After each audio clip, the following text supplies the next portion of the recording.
Hello, everyone. We are back at it again at Hope Heal Center. We are here with our guest, which is Mark Hines. Welcome, my brother. Welcome. Thank you, Biki. Thanks for coming, my brother. So we are here going to talk with Mark about his experience in the industry of recovery, his past experiences, the active addiction side, just to give you guys a little bit of a bit of his background and what he's been through and stuff like that. So yeah, my first question to you is, you know, and that's the biggest one. What led you to come into recovery? Afternoon, everyone. My name is Mark. I'm a recovering addict. What led me to recovery is that I found myself, I was broken, disgusted, maladjusted, and never to be trusted again. 100%. Mm, So now I was using substance. I hit rock bottom. Then the only way out that I saw is just to quit and find a new way of life, and that's what's recovery. mm. What were some of the challenges that you faced in active addiction? The most challenges that I faced was being on the streets, stole from my family, hated my loved ones, manipulated people, robbed people, done all those stuff that just to fit my habit and my addiction. Hmm. So it was hard living on the streets and facing all these challenges that were happening because of I've lost many brothers, I've lost many friends due to this substance abuse issue. 100%. And how was the relationship with the people around you when you were using? The relationship with the people around me was so toxic because of one, I can talk about my family, my mom, which in my family I was raised by a single parent, which is a mom. And you can imagine how hard was it for my mom to go through all of this pain and suffering that I put her in. My siblings, which they are my two younger sisters, everything that they had to experience and saw their brother doing because of this addiction thing. It was hard, man. It was really hard. Hmm. So tell me, like, when did you start realizing that you were an addict? Wow. Realizing the time that I started realizing that I was an actually, let me put it this way. My addiction started way before I can pick up, you understand? Because of when I'm rechecking my past in growing up, raised by a single parent, addiction started way before I can even pick up a drug or alcohol because of I was started having peer pressure at an early age by primary school, starting to have lust, stealing other people's things. Even at school when I had my lunchbox, I was looking around in other children's lunchbox while I'm having a good, nice lunchbox. You understand? Also, it started with those small things. Yeah, you understand. So that's when my addiction started stealing at home that 50 cent or 2 rand at my mom's purse or on top of the table. You understand? That's when my addiction started. Before I can start picking up. Understand? But the time that I realized that I have a problem and I need help, it was when now I see things are getting out of hand. Now I'm on the streets, being mob justice, laying on hospital bed, being to prison. Then that's when now I started realizing now this is really getting out of hand and I need to get help. That it is a problem, yeah, Yes. because I think we go through a lot of stuff actually to actually realize that we are addicts, especially if we are stubborn. Like Yeah. if you're one of those stubborn ones, there's going to be a lot of consequences that come, and we're just going to ignore them as time goes on. But like, there is going to be that day that we actually realize that, we start to blame everyone else but ourselves, and then we start looking at, I think I used because of you, I used because of that, I used Yes, because of yes, that, yes. and and then we try to look for excuses and reasons for our behavior That's and true, why we man. are Yes. addicts and stuff like that. And that denial goes on for years, because I can tell you my denial went on for years. I was in denial that I have a problem. Mm. I was so quick into telling people that they're the problem. I would look at anything else but myself. Yeah. you know and it just came to that point where I just looked back, and someone once told me that even though you're not honest with everyone else, at least be honest to yourself. Exactly. Sit with yourself and look at your life. Yeah. Everyone else that's around you has been there trying to support you and help you. That's true. You just been messing around, and not taking your life seriously.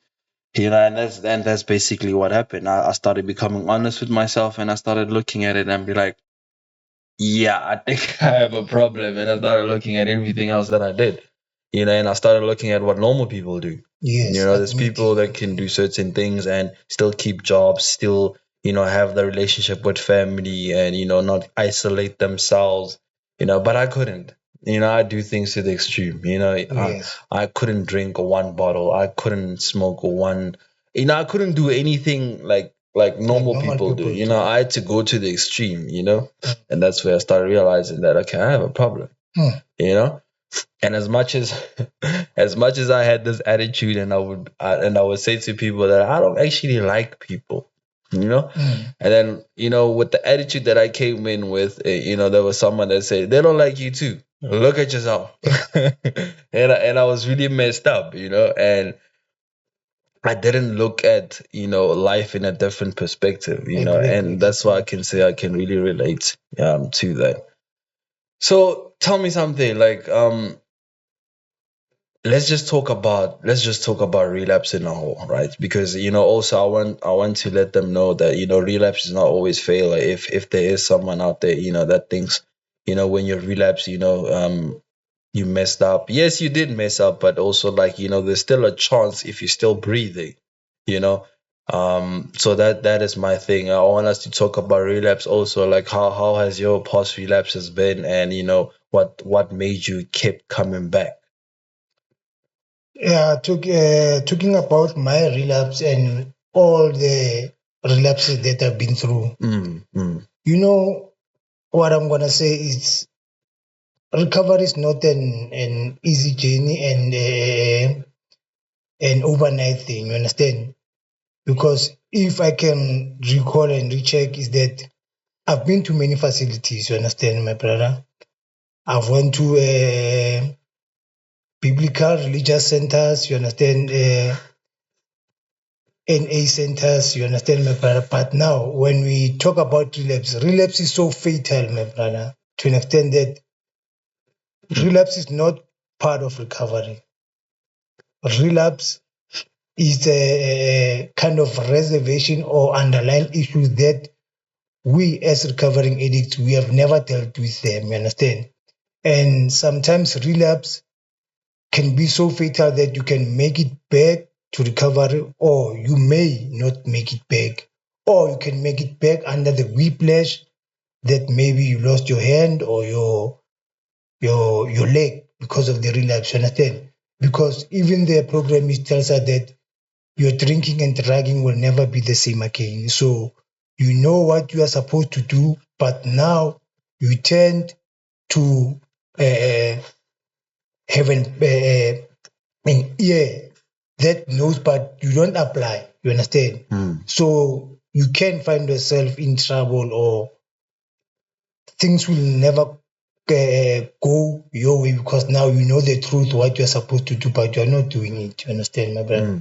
So let's be very careful of relapsing, because of relapse is very dangerous. You understand, my brother? And then you must understand that you take one step forward when you relapse is 10 steps backward. So that's how fatal relapse can be. Understand? So don't ever wish or don't ever think that you can relapse and come back again. Yes, you might come back again, or you might not come back again. That's the positivity of a relapse. 100%. And then that's also like, um it's like a motivation also to, like, never stop working your recovery, not don't lack on your recovery. And that's the goal, and that's the message out there, that um take your recovery seriously, basically. Take Yes. your recovery seriously, as much as you used to take active addiction so seriously. Put 100% into active addiction. Every single thing that you really wanted in active addiction, you got, because you forced your way into it. And what my advice to you is, take the same energy that you used to put Addiction. into addiction, put it into recovery. Exactly. Basically, Exactly. and most of the things that you really wanted, you will get, you will find. um just don't slack. Please don't slack into into recovery. You'll find yourself going back.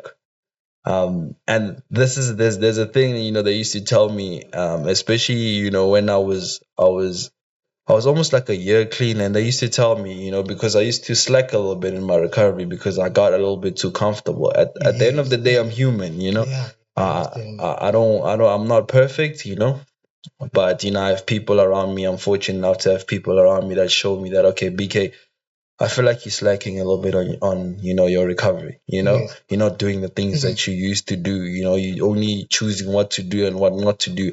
And they used to tell me that it's either you're working yourself to recovery, or you're working yourself to a relapse. Yes. There's no in between.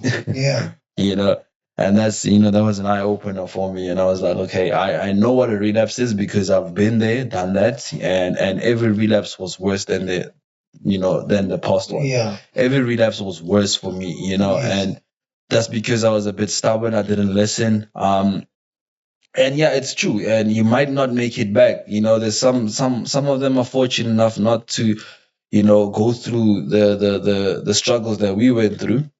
Some people can make it, some people can't. Yes. And just have that in mind, that you never know that might just be your last relapse. Yeah. Honestly speaking. And that's why I tell, and I always say, take it seriously as much as you can, because you might not make it back.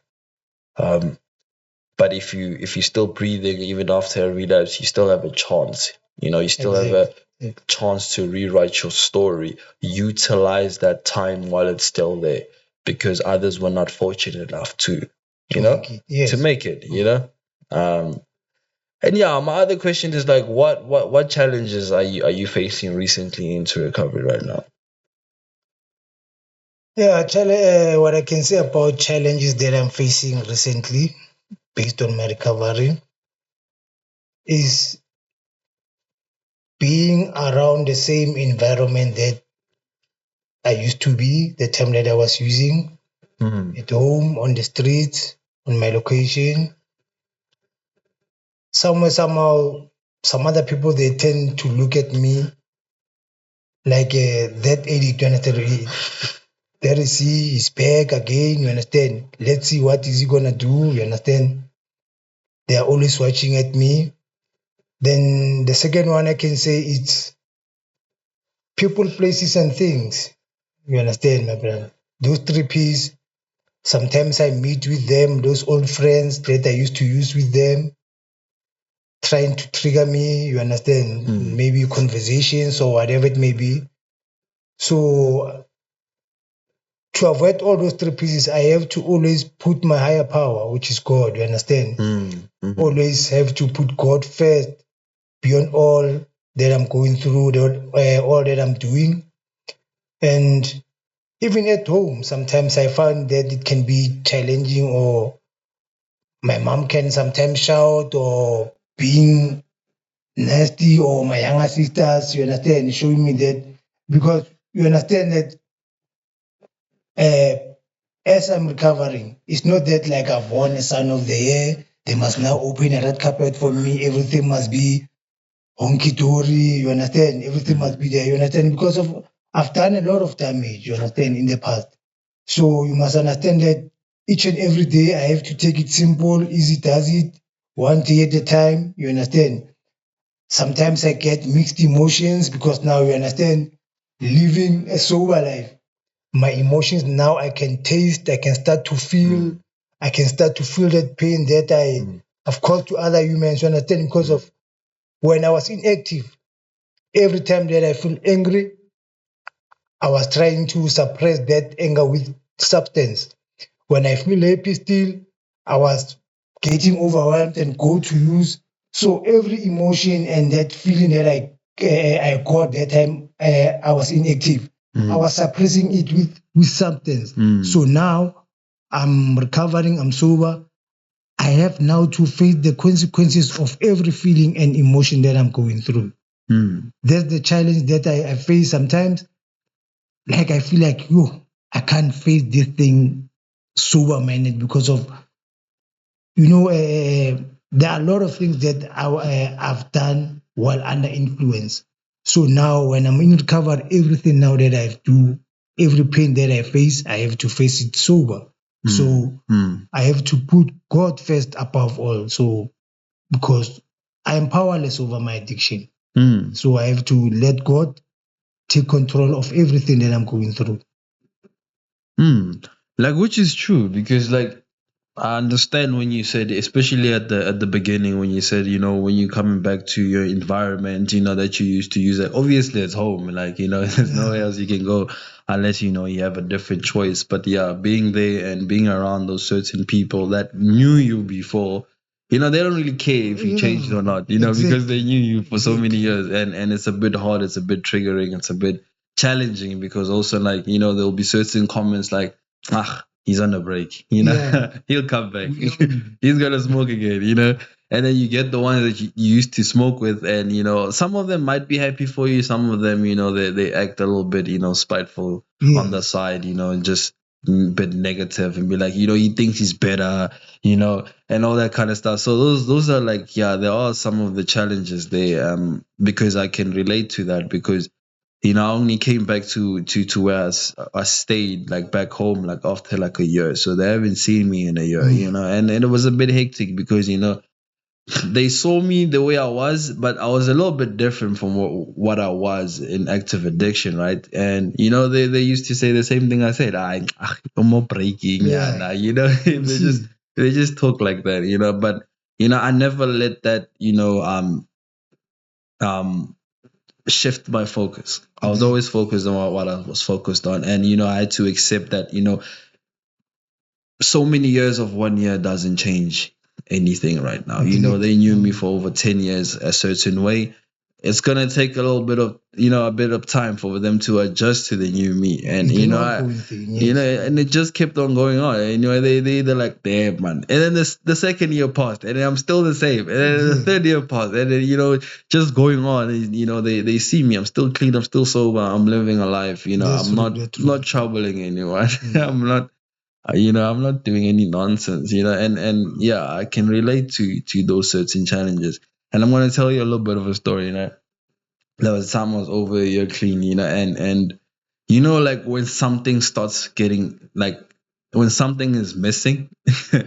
And I'm like, I'm over here clean, but they don't think about it like that, because every time when something was missing, it was me. They always looked at me, so I was always a little bit of the guilty person. But yeah, in a year clean, it wasn't me, but also the accusations were a little bit there, because I was in that room, and they're like, probably the same. And I got so mad, at some point. I got so mad, and deep down I was so really irritated. I was angry. I was like, how would they think it's me? Why are they looking at me a certain way? I'm like a year clean. What did they take me for? I was so mad.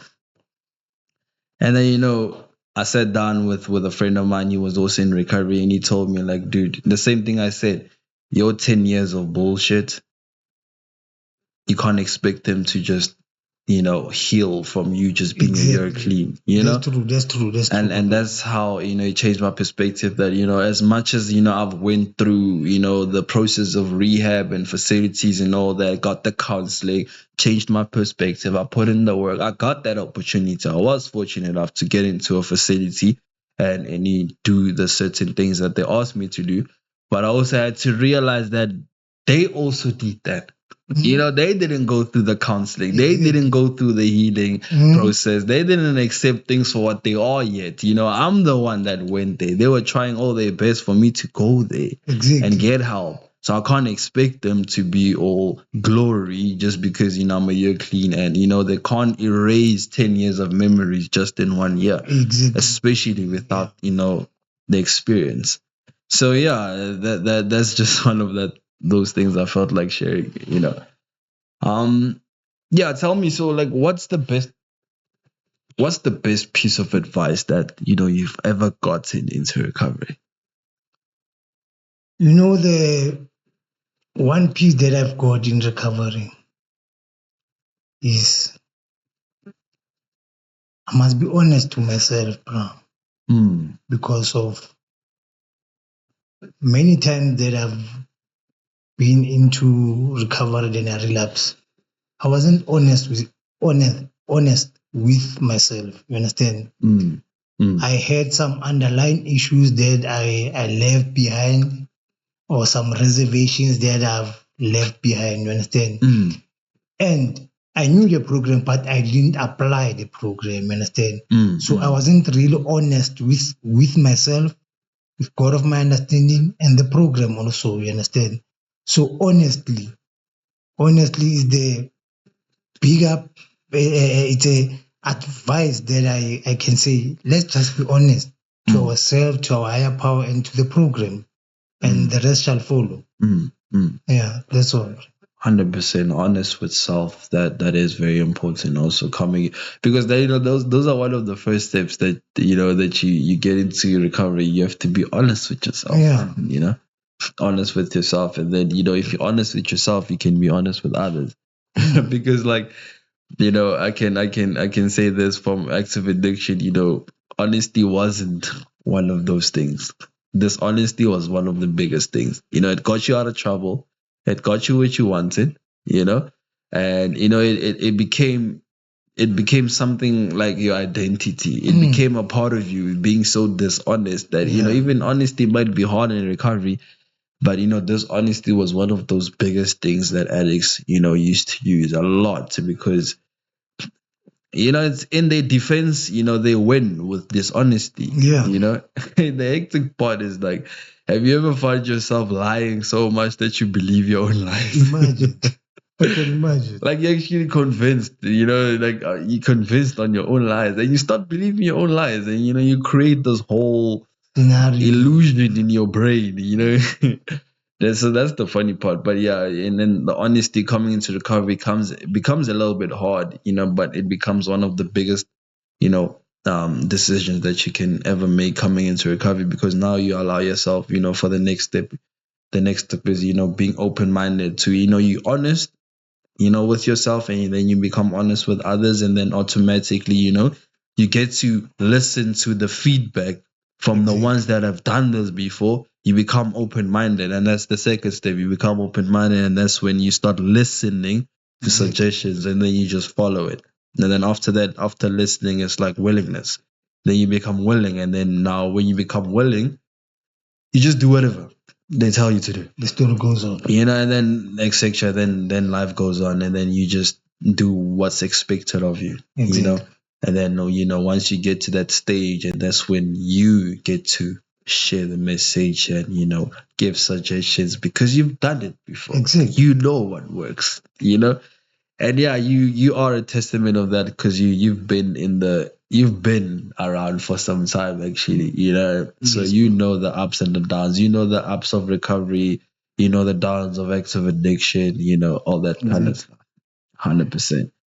So tell me, like, I actually wanted to ask this, but, like, what was going on actually, like, in your mind, right, before you started using? What was going on, like, before you started using? That first time you picked up, like, what was going on in your life? Let me just say that. You know, let me put it like this and just break the ice, about this addiction issue. You know, before I pick up or start using, I grew up in an environment where drugs were exposed to me, you understand? Because of where I grew up. I was born and raised in Soweto, Rockville, where I started my primary. So that was early 90s, you understand? So when growing up, we used to watch Bo, Izo, you understand? So we started first by seeing, you understand? Like, look, that guy is smoke this, then he's acting like this, you understand? So you were like kind of taking that feeling and I asked myself to say, how does that guy feel before I can start using? Then we moved from Soweto, came here in Rustenburg, where my granny is originated, and my mom, she's from Rustenburg. Then when we moved in Rustenburg, it was the year 2000.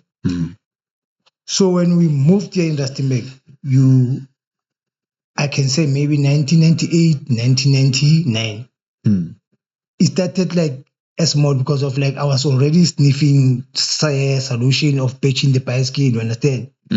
So that feeling that I got that time that we were sniffing that blue, that benzene or whatever that were, it was it that was minor then, you understand? So that feeling of hearing those noise in your head, that's what I had. Then coming here in Rustenburg, you must understand that my cousin was also, he is actually using, you understand? So then I was 12 years, 13 years old. So growing up with drugs being exposed, because now I grew up with my uncle and the wife of my uncle. At my place there, it was a Shebeen. They were selling alcohol. My cousin was using drugs, which was men drugs at then. So he could send me to go and buy for him.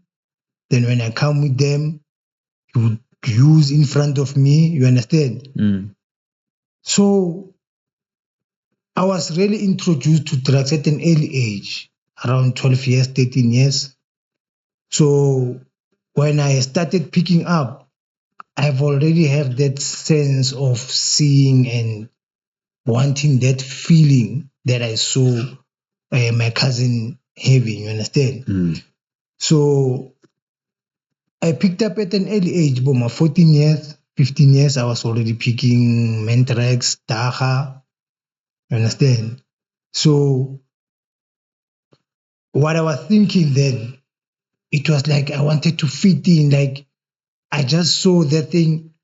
You understand when you see people using drugs, robbing people, wearing nice clothes. Back then, yes, we thought that was the life. I want to be the man. That's how am I gonna to be the man? Not knowing the consequences of what I was putting myself in. You understand? So I regret it a lot, but now I can't shut the door on my path because of now I have to always keep the pain fresh and know that never forget about my pains and suffering that brought me to recovery. That's all. 100%. Yeah, I do hear you on that. I can relate to, putting myself into active addiction at a young age, exposed by certain things at a young age, you know. But yeah, it used to hit me years later and be like, there's other people, they're getting to active addiction at a later stage, after matric or at varsity and all that kind of stuff. Yeah, but I had to understand that everyone has their own journey, and my journey is my journey, and my journey makes me who I am today. Exactly. And then like you just said, it's like it's like, when you say that, it's like you're telling my story at some degree. It's, like the similarities, not the differences, but similar things that happen to you is the similar things that happen to me. And that's basically what the point of this. If you can find the similarities and not the differences, you might get something that might, help you or relate to, Exactly. But yeah, so tell me, like this question, right? How has recovery worked in your life? Recovery.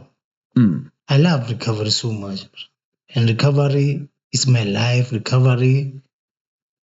It's what keeps me going and alive because of, keeping the pain fresh.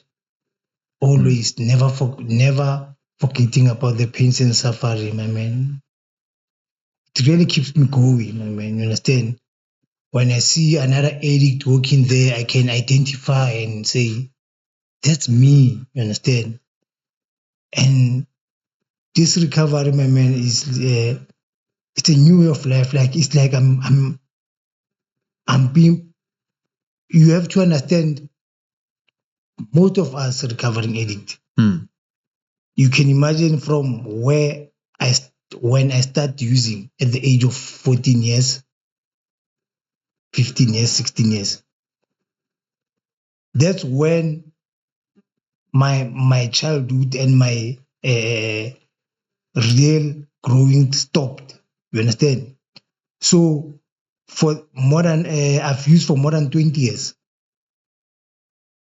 This year I'm turning 36, which you can that period that I've used, which means my life stopped when I was 14, 15 years, 16 years. You understand, my brother? So coming into recovery, there's a lot of things that I need to work on. Understand? Very, very, very lot of things to work on. The trust that I've lost from home, the trust that I've lost from community, the amends that I need to go and make to other human beings that I've had. It's not an easy journey, but this recovery, it's only thing that I choose to take today, walk with you till I go underground because of that we only recover when we are 6 feet. Understand? But through this new way of life, I have to make and work this recovery thing to the best of my ability. So I love recovery so much, my brother, because of it. I really need it. I really want it. You understand, bro? Like it's playing a big role, not only for me, but for those who are also around me. You understand? Because of if I am recovering, I can also see the recovery around the people who are around me, my family, my sisters, cousins, my siblings, my nephews, even the community as a whole. Because this recovery says it's attraction rather than promotion. You can see that attraction. People are asking me, how did you get out? How can you help us? What did you do? You understand? It like it's not only for me, it's also for other human beings that are around me. So that's how powerful recovery is. Yeah.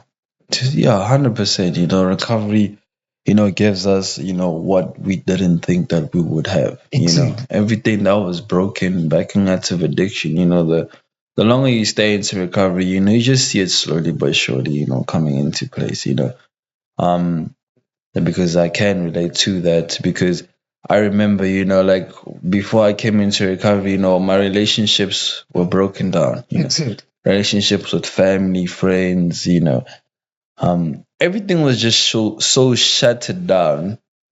And seeing myself in active addiction and thinking about how the hell am I going to fix this?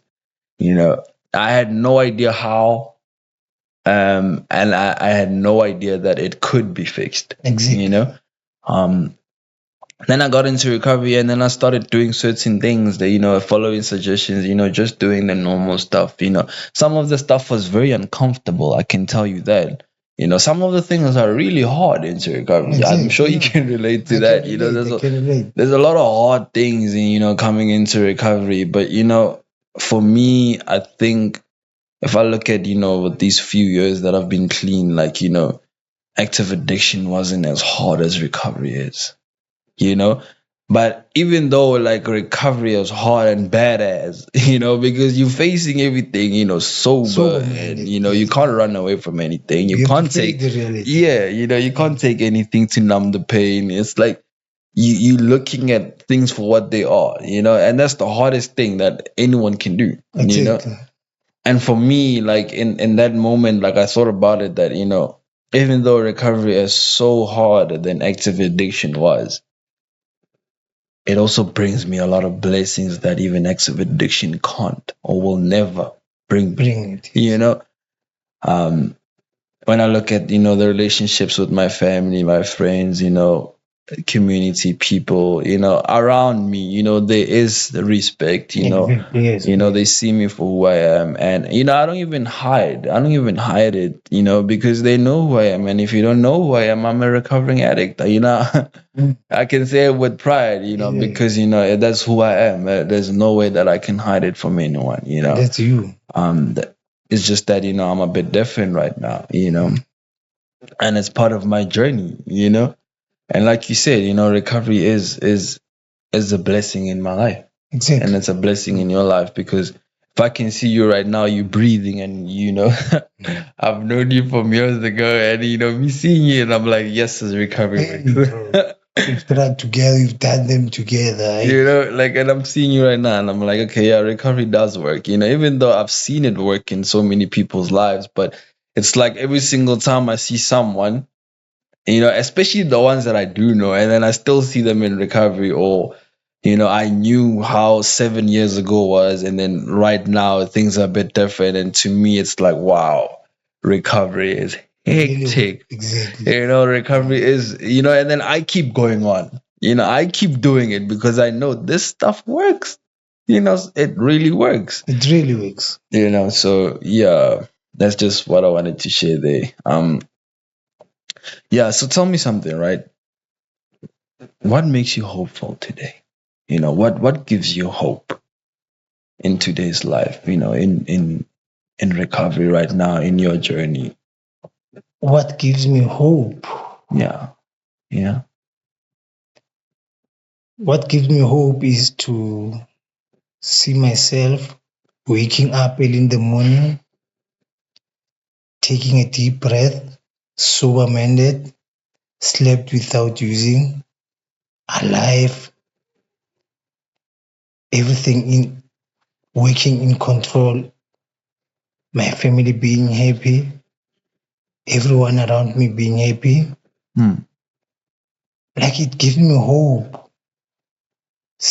Looking myself in the mirror each and every day, seeing a change on every daily basis, Hmm. going to meetings, doing recovery activities, hearing other people experience, sharing their strength and hope. It really gives me hope. There's life after addiction. It really makes me to push hard and hard and hard and hard, and just let things, just let God and things work the way that they're supposed to work, and focus on living life on lifetimes. Hmm. Like I have hope that everything will be in control. 100%. Thank you for that. So, what's the best piece of advice that you can give to someone out there struggling? A piece of advice that I can give to someone is hold on, pain ends, and never give up. Never ever give up in life. As long as you still have breath and soul in your body, never give up. Hmm. Everything will be fine, and whatever that we are going through shall come to pass. Trust in God, have faith, and pray. Even if I was in active addiction, I used to pray, man. There were times that when I use, then I ask God, when is this life or this thing that I'm going through is gonna get over? Hmm. Hmm.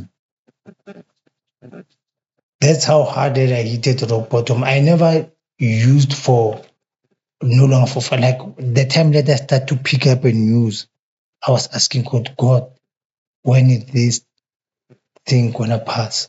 Here is it today. I'm here, clean and sober, and I'm living life on life terms. One day at a time, everything is falling into part. Yeah, thanks for that. That also hit me when you said never give up. Like the never give up part always hits me because that's what I was told, a few years ago. Just never give up. Sometimes we give up, and we just closer to that miracle. We give up, just close by to the miracle. Yes. We give up before the miracle happens, and never give up, that is important. So yeah, you heard it from him. He said it, and this is going to be the end of our podcast. Thank you again for coming, my brother. Really Thank much you. appreciated. 100%. So yes, if you want to visit us, on our website is www.hopehealcenter.co.za, and please like and subscribe to our channel. We will really much appreciate that. So yeah, see you guys next time. Bye.